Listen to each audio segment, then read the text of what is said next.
Nós gostaríamos de chamar aqui o Lorenzo Souza Santos Brito,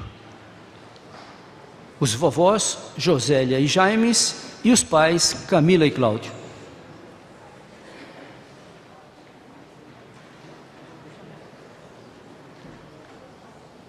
Traz aí o menino, isso. Tá, quadro bonito. Aí nós temos o Lorenzo no colo do vovô, a mamãe ali com o papai e todo mundo babando. Mas a Bíblia diz que os filhos são herança do Senhor. E a Bíblia fala que os filhos dos filhos, os netos, são a coroa dos velhos. Então, graças a Deus. Aliás, esse ano de 2013 foi um ano de fertilidade na vida dos avós, né? Veio o neto aí, então tá bom. Deus oriente essa criança, que os pais, os avós, ensinem o Lorenzo no caminho em que deve andar, para ser uma bênção na vida dos pais, dos avós, e também essa família ser uma bênção na vida desse pequenino. Ó Pai do céu, nós agradecemos o Senhor pela chegada dessa criança. Que o Senhor abençoe esse menino, endireite seus caminhos, suas veredas, que o Senhor guarde dessa maldade que está invadindo a vida humana, que o Senhor o proteja, mas acima de tudo, ó Pai querido, que esse coraçãozinho esteja aberto a receber a instrução do Pai e não deixar a doutrina de sua mãe, e não deixar a doutrina dessa família, não deixar, ó Pai, jamais dar as costas aos ensinos da Tua Santa Palavra, porque, como disse o salmista, os Teus mandamentos e os Teus preceitos são para a minha vida. Que o Senhor o abençoe, abençoando essa família grandemente, em nome de Jesus e para a sua glória. Amém. Amém. Parabéns aí aos papais, vovós, viu? Amém. Muito bem, meus amados, nós vamos nesse momento nos colocar em pé para a leitura do Salmo 125 e depois então entraremos nas partes especiais do culto de Israel.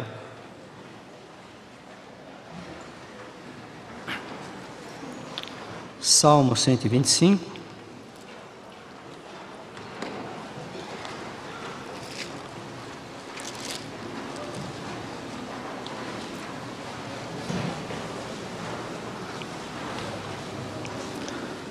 Salmo 125.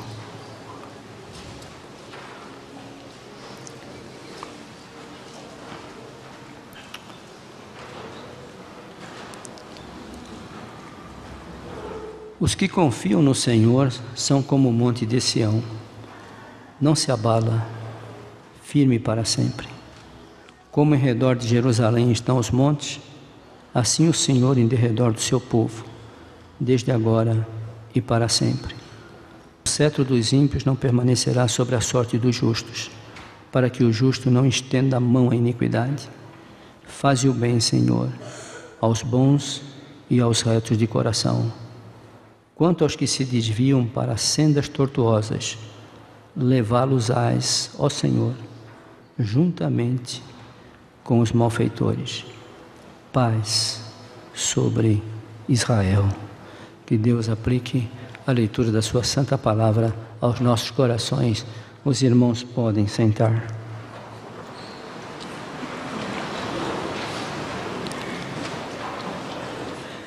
Muito bem, agora nós teremos duas partes especiais, entrando agora na música de Sião, a música judaica messiânica. Pastor Marcos Infante vai fazer um solo e a nossa irmã Uerlânia Freire também apresentará o outro solo, e depois nós cantaremos Saudosa Lembrança.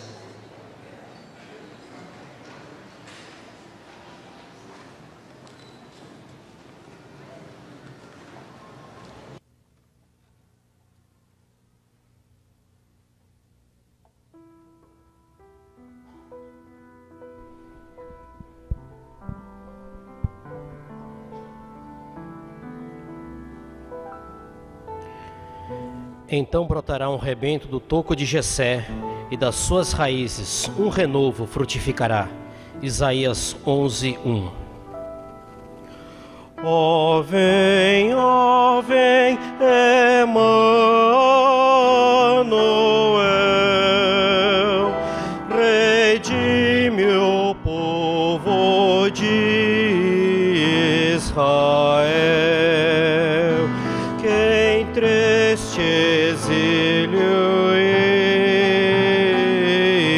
dor, e aguarda o grande Redentor. Dai glória a Deus, a Israel, virá em breve Emanuel.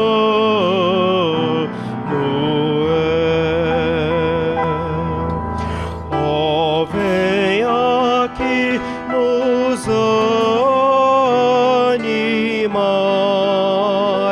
e nossas almas despertar. Dispersa as sombras do temor e as densas nuvens do terror.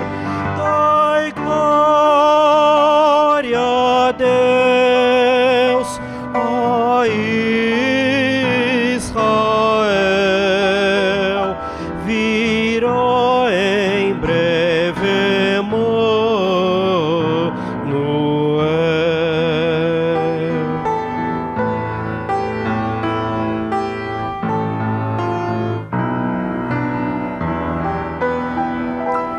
Ó, vem rebento de Jessé, e aos filhos teus renova fé, que a morte possam dominar e a vida eterna alcançar. Dai glória a Deus, a Israel, virá em breve Emanuel.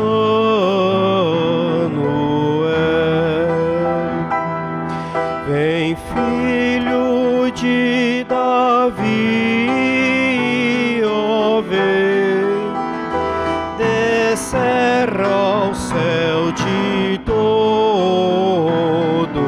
bem, e ali na porta que abrirás, suprema glória nos darás.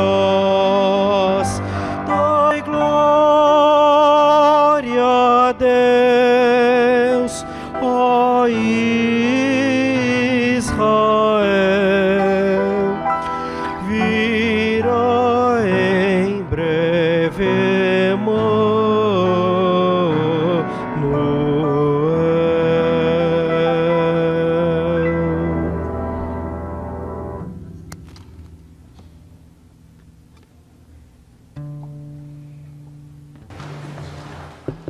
Agora a irmã Erlânia também vai louvar ao Senhor dentro dessa linha da música judaica messiânica.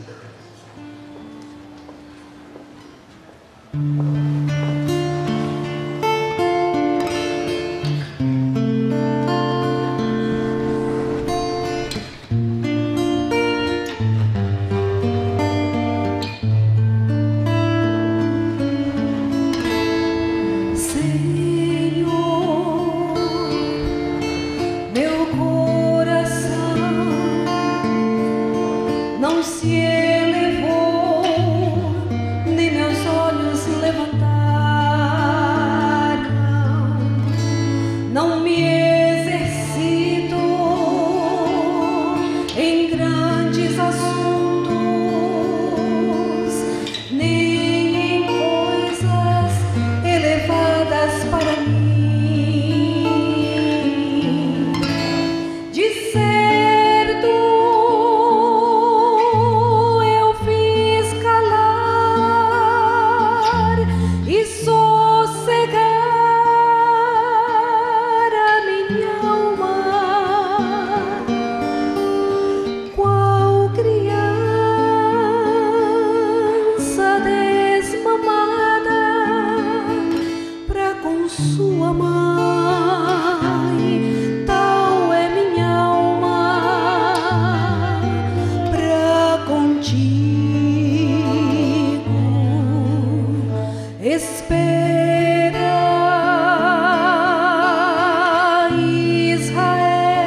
Para mim, de certo eu fiz calar e sossegar a minha alma, qual criança desmamada pra sua mãe, tal é minha alma pra contigo. De certo eu fiz calar e sossegar a minha alma, qual criança desmamada pra com sua mãe, tal é minha alma pra contigo. Espera, Israel, no Senhor, desde agora e para sempre. Amém.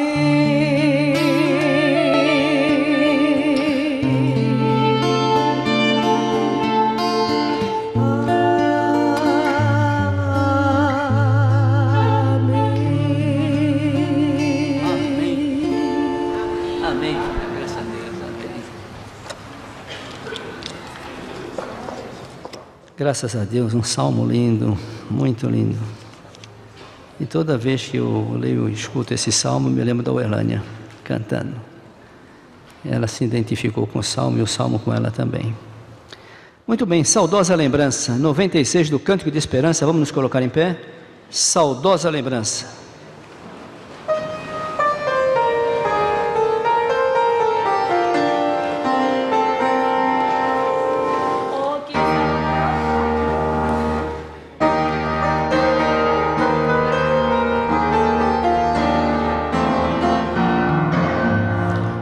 Saudosa lembrança,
especial da música judaico-messiânica. Nós vamos ouvir a irmã Eliane Ribeiro e depois então Homens do Rei e Agnus Dei cantando aquele hino que o pastor pediu para cantar e que eu creio que todos aqui já sabem. É isso aí.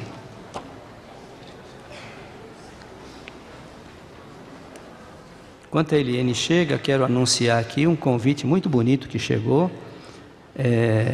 Flávio Viana de Jesus Filho, Maria Aparecida Amorim Viana, Roberto Dias Leles em memória e Fusa Silva Leles convidam para o casamento de Luan e Roberta. Nosso Luan, hein? Tempo passa. O casamento será no dia 5 de dezembro, às 19 horas, no Salão de Eventos FIA Chic, Avenida Serrinha 2864, Brasil. Amém. Deus abençoe a Cida, o Flávio, Luan e a Roberta. Amém.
João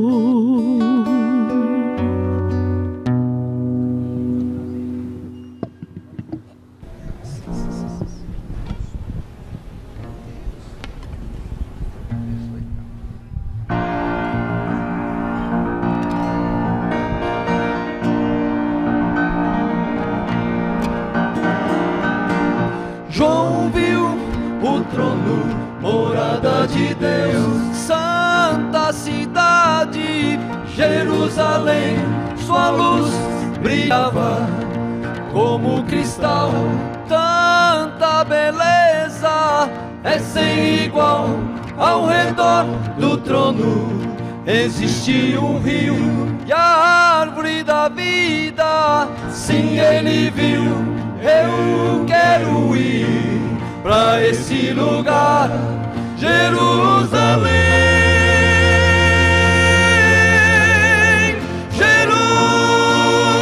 Jerusalém, vou caminhar nas ruas de ouro, irei abraçar o meu mestre Jesus.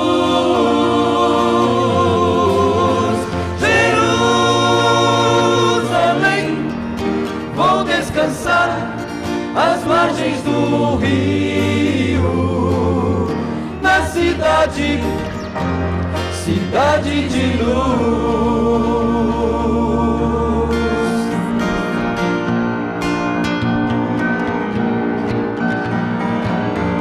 João viu os santos louvando ao Senhor, digno é o Cordeiro de honra e louvor. Não viu mais noite, nem escuridão, pois o próprio Mestre ilumina Sião. Perto está o dia em que subirei, e no lar de paz eu morarei. Eu quero ir pra esse lugar, Jerusalém.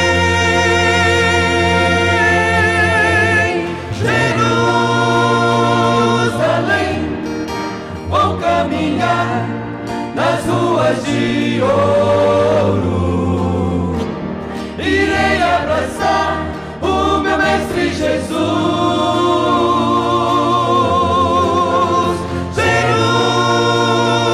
Jerusalém, vou descansar às margens do rio, na cidade, cidade de luz.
Às margens do rio, na cidade, cidade de luz.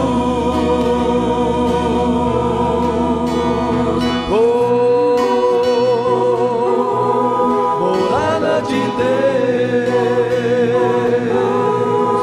Jerusalém, cidade de luz.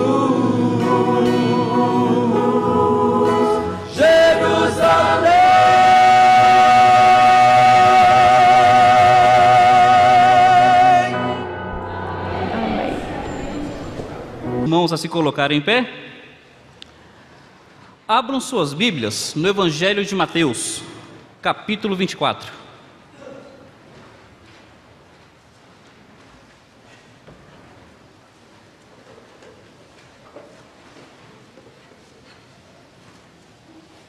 Mateus capítulo 24.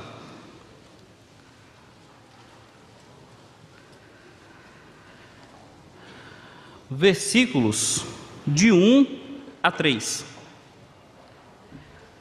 Mateus 24, versículos de 1 a 3. Fico feliz pela boa participação da igreja agora pela manhã. Temos o templo praticamente cheio. É muito bom ver o povo de Deus na casa do Senhor. Mateus 24, do verso 1 ao 3, diz assim: Tendo Jesus saído do templo, ia se retirando, quando se aproximaram dele os seus discípulos para lhe mostrar as construções do templo. Ele, porém, lhes disse: Não vedes tudo isso? Em verdade vos digo que não ficará aqui pedra sobre pedra que não seja derribada.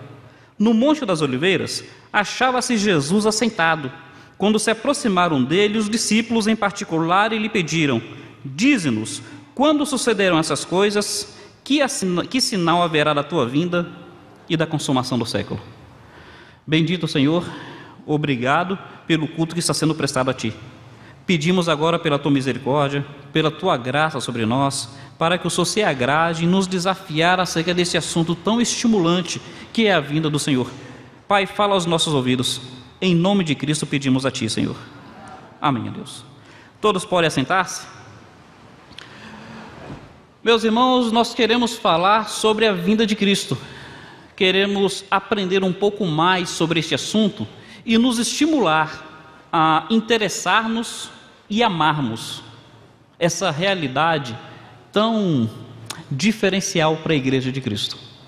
O que eu quero tirar desse texto, ainda que seja apenas introdutório para a nossa meditação? Jesus Cristo está saindo do templo.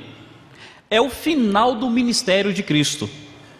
Cristo, ele entrou nesse templo pela última vez e ali ele fez algumas coisas. Uma delas, ele expulsou os cambistas que estavam comprando e vendendo ali.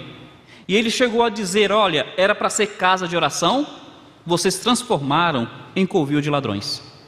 E ali Jesus Cristo fez o seu discurso de reprimenda à religiosidade daquelas pessoas. No capítulo 23 ele diz: ai de vós, escribas, fariseus, hipócritas.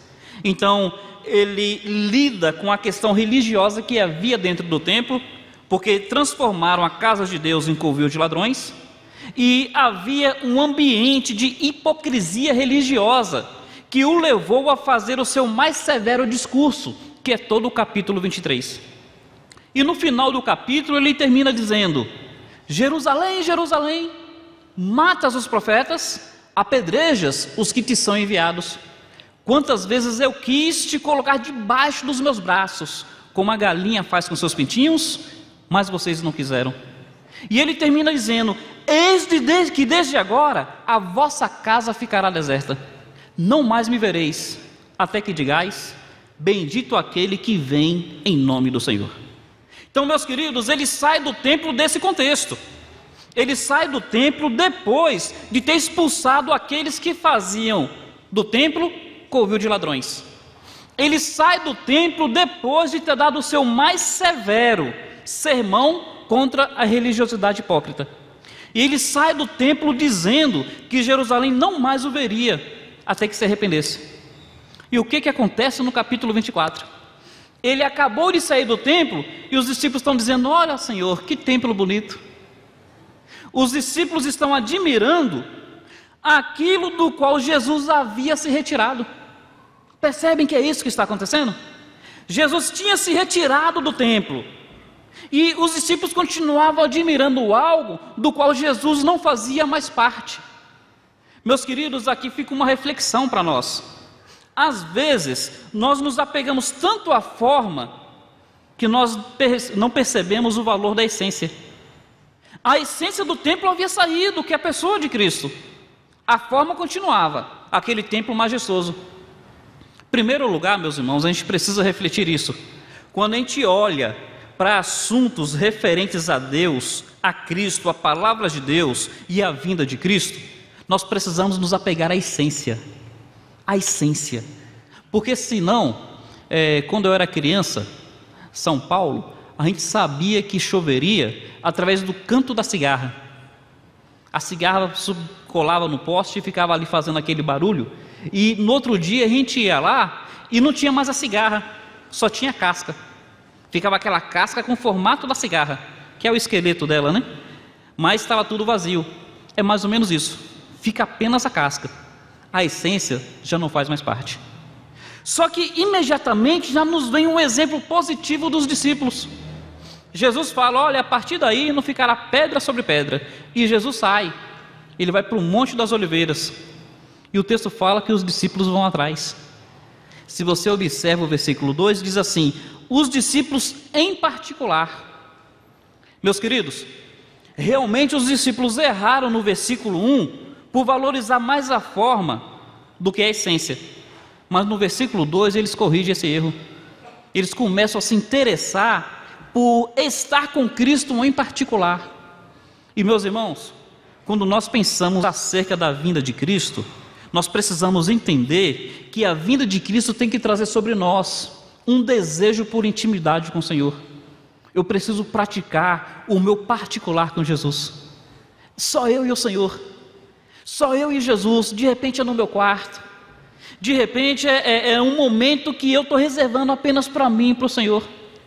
E nesse particular, sabe o que os discípulos fazem?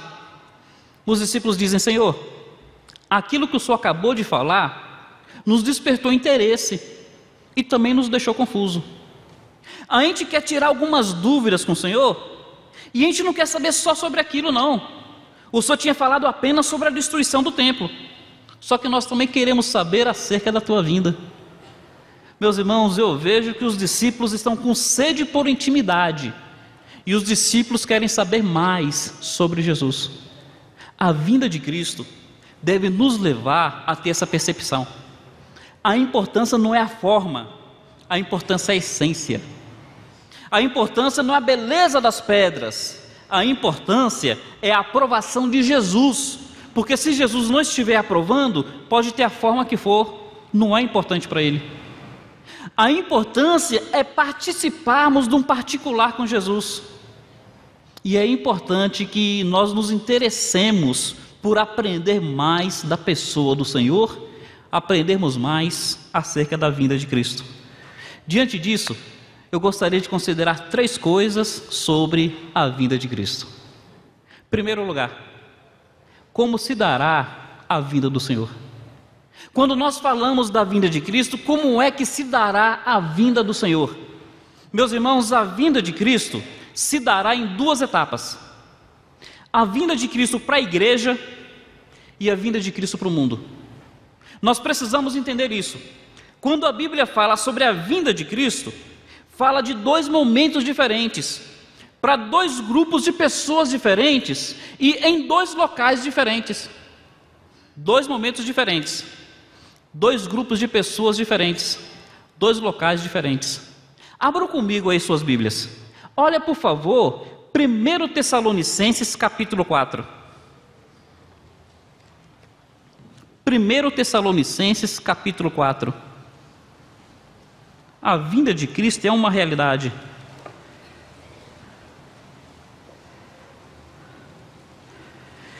Primeira Tessalonicenses capítulo 4, observe o verso 16. Verso 16 diz assim: porquanto o Senhor mesmo, dada a sua palavra de ordem, ouvida a voz do arcanjo e ressoada a trombeta de Deus, descerá dos céus, e os mortos em Cristo ressuscitarão primeiro. Depois nós, os vivos, os que ficarmos, seremos arrebatados juntamente com eles, entre nuvens, para o encontro do Senhor nos ares, e assim estaremos para sempre com o Senhor. Meus irmãos, aqui é um primeiro momento da vinda de Cristo. É a vinda de Cristo para a igreja, para os salvos. E essa vinda de Cristo se dará nos ares. Observe, primeiro para a igreja, é o primeiro momento. O grupo aqui é apenas dos salvos, os que morreram em Cristo, e nós, os que ficarmos vivos até este momento. E onde é que se dará esse encontro? Entre nuvens, nos ares. Meus irmãos, aqui fala a ressoar da trombeta de Deus. O Velho Testamento falava do toque da trombeta, e a trombeta mostrava basicamente duas coisas: anúncios e ajuntamentos. Então, por exemplo, se estivesse vindo um exército inimigo, tocava a trombeta de uma forma para que houvesse um aviso: o exército inimigo está vindo. Mas se nós quiséssemos ajuntar todo o povo, fosse para a batalha, fosse para a celebração, tocava-se também uma trombeta para que o povo soubesse que estão sendo chamados para se ajuntarem, para irem ao encontro de algo ou de alguém. Então está dizendo que assim como uma trombeta era tocada no Velho Testamento para que o povo se reunisse e fosse ao encontro de algo, o arrebatamento será assim. Deus reunirá o seu povo para que vá ao encontro de Cristo, entre nuvens, ao encontro do Senhor nos ares. Como se dará a vinda de Cristo? A vinda de Cristo se dará em dois momentos, para dois grupos de pessoas diferentes, em dois locais diferentes. Primeiro momento é a igreja, que encontrará com Cristo nos ares. Mas qual é o segundo momento? Qual é o segundo local? Qual é o segundo grupo de pessoas? Abra, por favor, em Apocalipse, capítulo 1. Apocalipse, capítulo 1.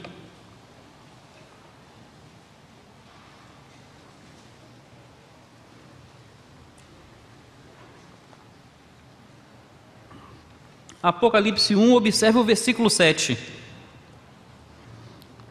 Versículo 7 diz assim: eis que vem com as nuvens, e todo o olho verá, até quantos o traspassaram, e todas as tribos da terra se lamentarão sobre ele, certamente. Amém. Meus irmãos, o primeiro momento é apenas para a igreja. A vinda de Cristo será invisível. Nós seremos arrebatados e iremos encontrar com o Senhor nos ares.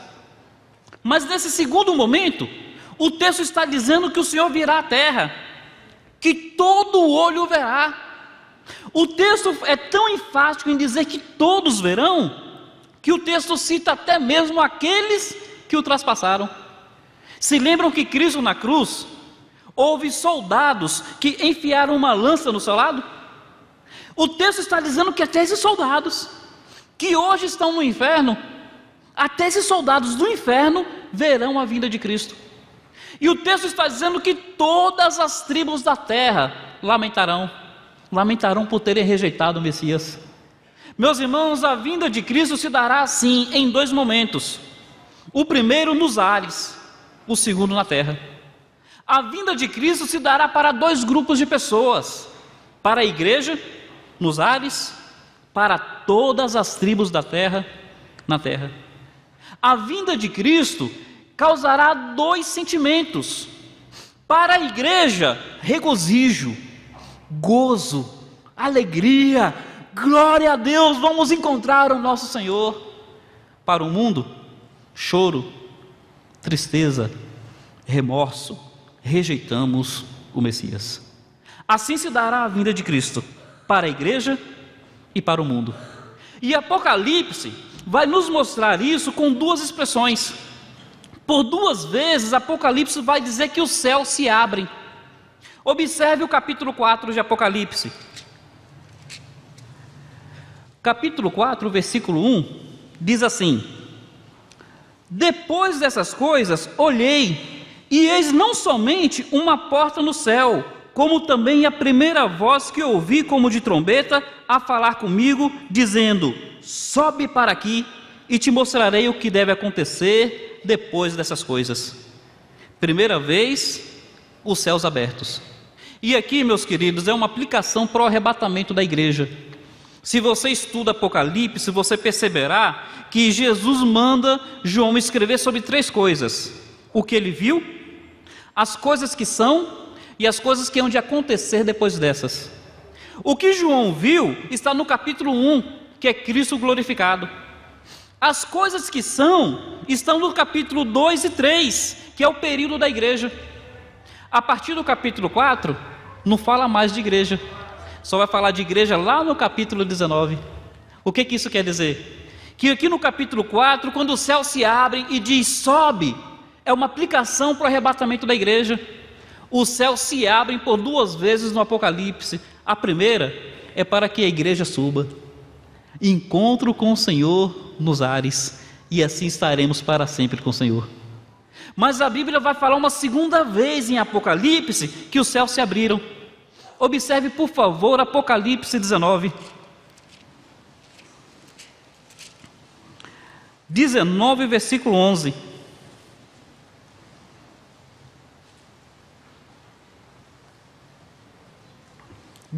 Verso 11 diz assim: vi o céu aberto, e eis um cavalo branco.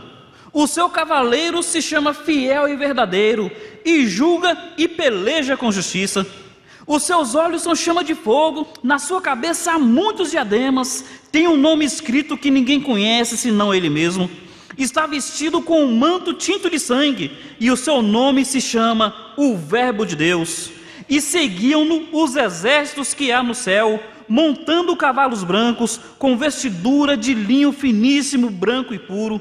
Sai da sua boca uma espada afiada, para com ela ferir as nações, e ele mesmo as regerá com cetro de ferro, e pessoalmente pisa o lagar de vinho do furor da ira do Deus Todo-Poderoso. Tem no seu manto e na sua coxa um nome escrito: Rei dos Reis, Senhor dos Senhores. Meus queridos, Apocalipse fala que os céus se abrem por 2 vezes. Em Apocalipse 4 é para que a igreja suba. Em Apocalipse 11 é para que Cristo desça.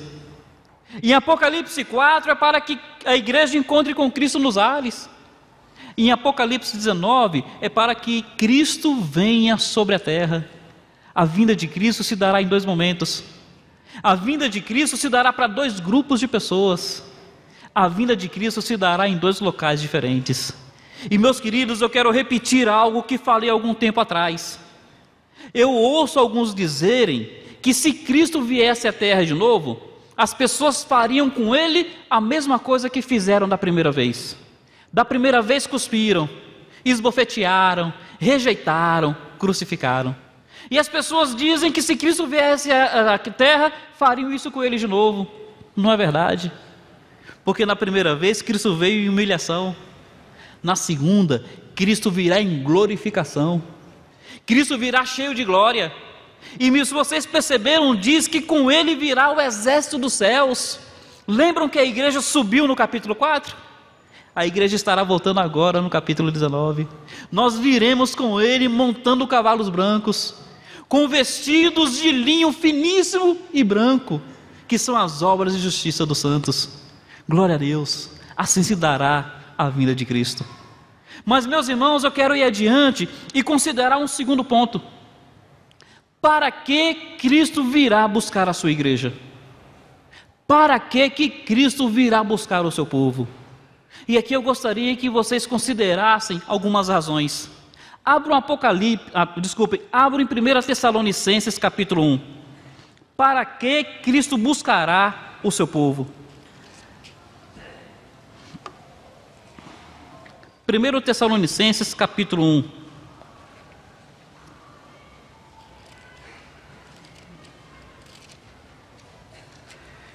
Primeiro Tessalonicenses capítulo 1.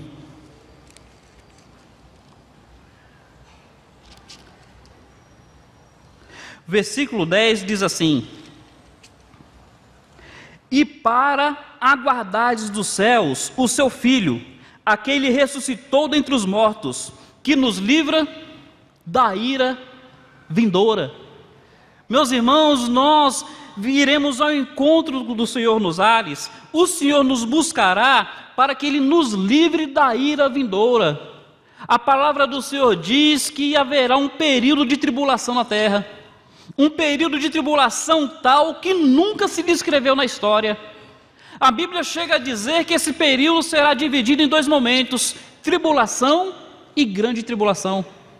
A Bíblia fala que nesse momento de tribulação, as pessoas clamarão aos montes para que caiam sobre elas, devido ao tormento que sofrerão. As pessoas buscarão a morte e não a encontrarão. A Bíblia diz que nesse momento de tribulação haverá um ditador mundial, o anticristo, chamado homem da iniquidade e filho da perdição. A Bíblia fala que este homem colocará um sinal onde as pessoas não poderão comprar e nem vender, a não ser que tenham esse sinal. A Bíblia fala que haverá hostes demoníacas como escorpião, que ferirão as pessoas não para que elas morram, mas para que elas sofram dores intensas e constantes. Mas, meus queridos, a Bíblia fala que antes disso, Jesus Cristo virá dos céus para nos buscar e nos livrar da ira vindoura. O povo de Deus realmente passa por tribulação, mas não passará por aquela tribulação descrita na Bíblia, pela angústia de Jacó, pelo juízo de Deus sobre um povo ímpio. O Senhor vem para nos livrar da ira futura. O povo do Senhor, a igreja de Jesus Cristo, é um povo que aguarda novos céus e nova terra onde habita a justiça. É um povo que espera a vinda do seu Senhor para livrá-lo da ira futura. Meus queridos, para que Cristo virá buscar a sua igreja? Observe comigo João capítulo 14.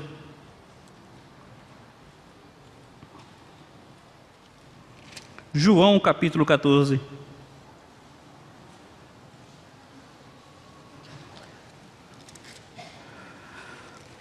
João capítulo 14 vai nos trazer uma informação tremendamente relevante do porquê da vinda de Cristo.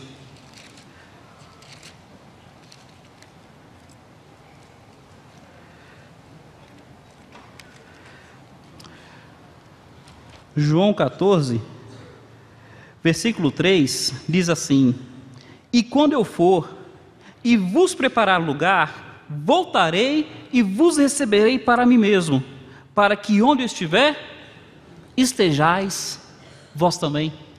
Para que Cristo vem buscar o seu povo?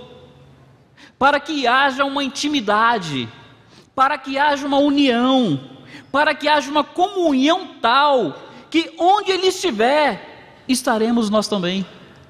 Meus queridos irmãos, o fato é que nós amamos Jesus, o fato é que Jesus nos ama, e o fato é que nós realmente estamos na presença dEle, porque o Espírito dEle mora em nós. Mas é verdade que enquanto estamos nessa vida, não conseguimos desfrutar da comunhão com o Senhor como nós gostaríamos. Nós não conseguimos termos com o Senhor aquele contato, aquela afinidade que nós tanto gostaríamos que tivesse. Mas, meus queridos, a palavra do Senhor diz que chegará um momento onde o Senhor virá para nos buscar. E eu gosto de entender bem este verso, porque apesar dele dizer que na casa do Pai há muitas moradas, Ele está vindo nos buscar não apenas para que estejamos no céu, Ele está vindo nos buscar para Ele mesmo, para que onde Ele estiver, estejamos nós também. Para que Cristo vem nos buscar? Para termos íntima comunhão com Ele, para termos um envolvimento tal com a pessoa do Senhor, que se quiser nos encontrar é só olhar para o Senhor. Se quiser saber onde é que o irmão está, é só olhar para Jesus. Onde Ele estiver, estejais vós também. A vinda do Senhor é gloriosa, a vida do Senhor é a grande esperança da igreja. Meus queridos, em terceiro lugar, para que Cristo vem buscar o seu povo? Me acompanhe numa terceira passagem. Olha 1 João capítulo 3. 1 João capítulo 3.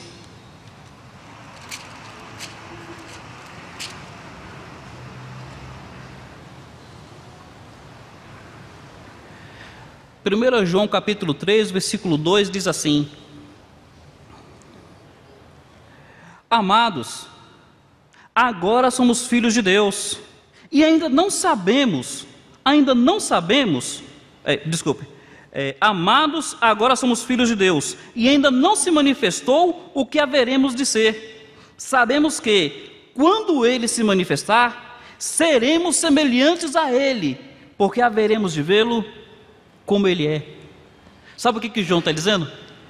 Ele está dizendo: olha, uma coisa eu tenho certeza, a outra eu não tenho. Eu tenho certeza que somos filhos de Deus. João está dizendo, amados, agora somos filhos de Deus. Mas está dizendo, ainda não sabemos como haveremos de ser. Eu olho para mim e eu vejo, puxa, a Bíblia fala que eu sou filho de Deus, e eu sei que eu sou, mas eu sou tão imperfeito, eu sou tão falho, eu tenho tantas limitações e tantas fraquezas. É o que João está sentindo no coração dele. Mas ele fala, amados, sabemos que quando Ele se manifestar, seremos semelhantes a Ele, porque havemos de vê-lo como Ele é. Meus queridos, a vinda de Cristo é a promoção do povo de Cristo. Ele vem para nos transformar totalmente à sua imagem. Meus irmãos, pensemos de nós, assim como nós pensamos de Cristo. Aquela pessoa totalmente obediente ao Pai, aquela pessoa em íntima comunhão com o Senhor. Pensemos de nós como o Pai pensa de Cristo. A Bíblia fala que por 2 vezes os céus proclamam sobre Jesus, a primeira no batismo, a segunda no Monte da Transfiguração. E nas 2 vezes os céus diz assim, este é meu Filho amado. E no batismo chega a dizer, em quem eu me comprazo. Meus irmãos, quando Ele se manifestar, seremos semelhantes a Ele, porque havemos de vê-lo como Ele é. Isso quer dizer que assim como o Pai falou de Cristo, este é meu Filho amado, o Pai falará de nós, esses são meus filhos amados. Isso quer dizer que assim como o Pai diz, nele eu me comprazo, o Pai dirá de nós, neles está a minha alegria. Para que Cristo virá? Cristo virá para nos livrar da ira. Cristo virá para promover intimidade incomparável com Ele. Cristo virá para que o Pai possa dizer de nós a mesma coisa que o Pai diz de Cristo. Por fim, meus irmãos, e aqui eu quero encerrar. O que a realidade da vida de Cristo deve despertar no povo do Senhor? Diante dessas verdades, diante disso que deve encher o nosso coração, qual é o sentimento, qual é a atitude, o que deve fazer conosco? E aqui eu quero encerrar mostrando algumas passagens. Primeira, olha Lucas capítulo 21. Lucas capítulo 21.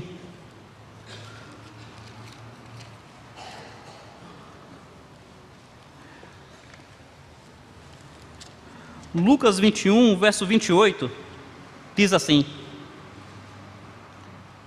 21, verso 28, ora, ao começarem essas coisas a suceder, exultai, erguei a vossa cabeça, porque a vossa redenção se aproxima. Saber que a vinda de Cristo está perto, meus queridos, deve nos fazer ter uma atitude de alegria, de regozijo, deve nos fazer exultar. O povo de Cristo é um povo que tem que andar de cabeça erguida, pela certeza de que um dia estaremos com o Senhor. Exultai, levantai a vossa cabeça. Meu irmão, aprenda a dizer o seguinte: cada dia que passa é um dia a menos que me distancia da pessoa do Senhor. Cada dia que passa é um dia que me aproxima mais da pessoa do Senhor, daquele dia maravilhoso. Em primeiro lugar, o povo do Senhor, quando pensa na vinda de Cristo, tem que ser um povo regozijante, tem que ser um povo alegre, tem que ser um povo animado. Meus queridos, o fato é que o mundo se anima com coisas diferentes. O mundo está animado porque está vindo o Natal, porque está vindo o Ano Novo, porque está vindo o Carnaval, porque está vindo a Copa do Mundo, porque as Olimpíadas estão chegando. O povo de Deus está animado porque Cristo virá para buscar o seu povo. Essa é a nossa alegria. O Senhor vem para que tenhamos intimidade com Ele. O Senhor vem para nos livrar da ira futura. O Senhor vem para que sejamos semelhantes a Ele. A vinda de Cristo deve despertar mais em nosso coração. Você está aí no capítulo 21, observe um pouco abaixo, versos 34 a 36, diz assim: acautelai-vos por vós mesmos, para que nunca vos suceda que o vosso coração fique sobrecarregado com as consequências da orgia, da embriaguez e das preocupações deste mundo, para que aquele dia não venha sobre vós repentinamente como um laço, pois há de sobrevir sobre todos os que vivem sobre a face da terra. Vigiai, pois, a todo tempo, orando, para que possais escapar de todas essas coisas que têm que suceder e estar em pé na presença do Filho do Homem.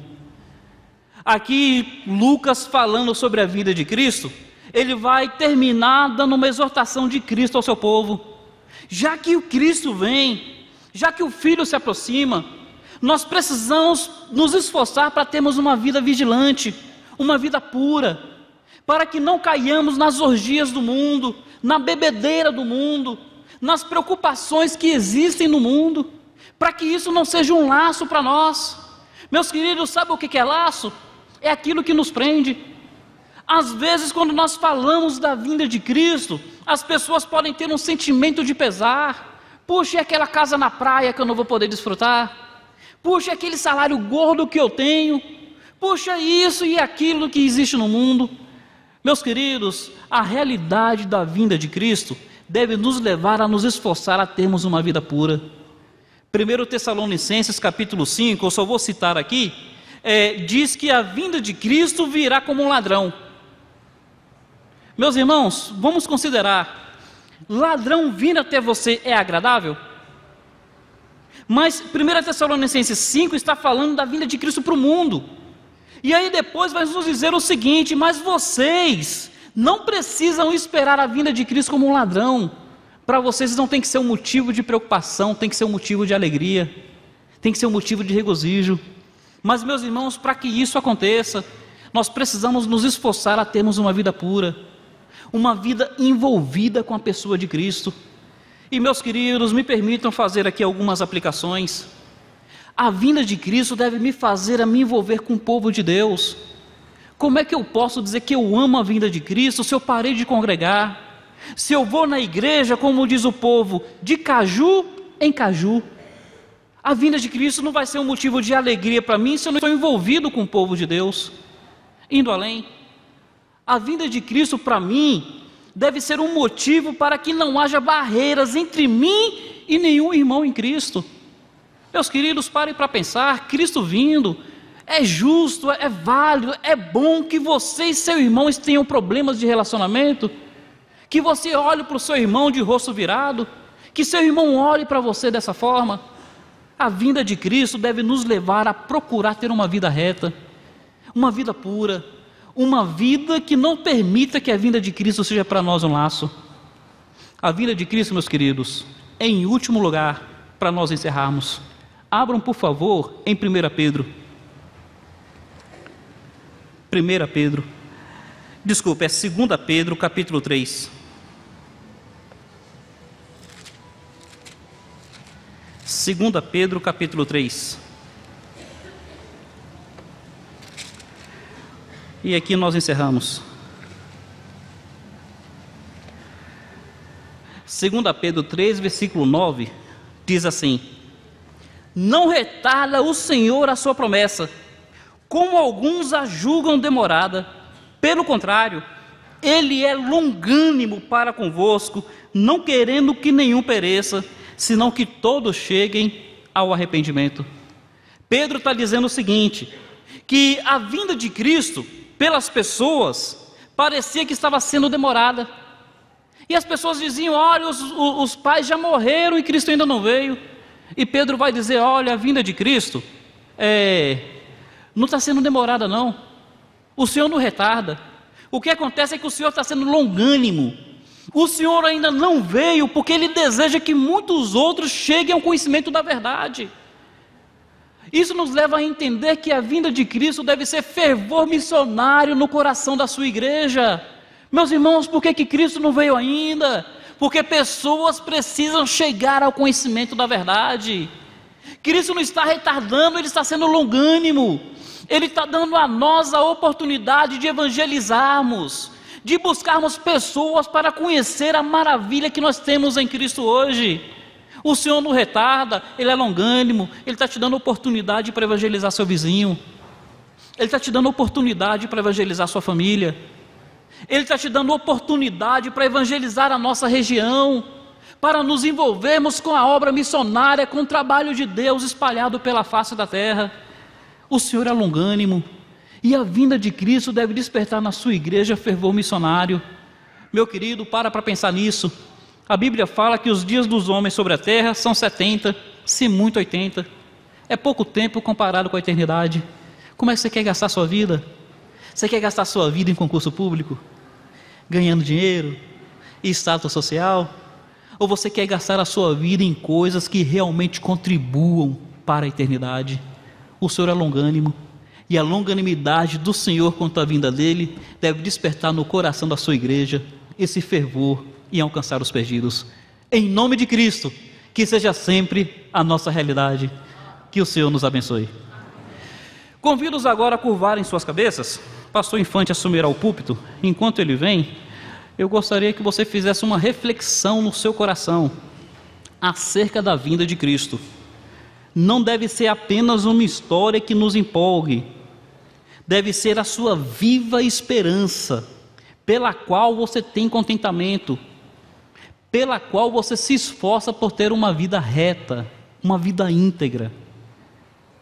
Considere acerca do seu envolvimento com Cristo. É da boca para fora ou é real na sua vida?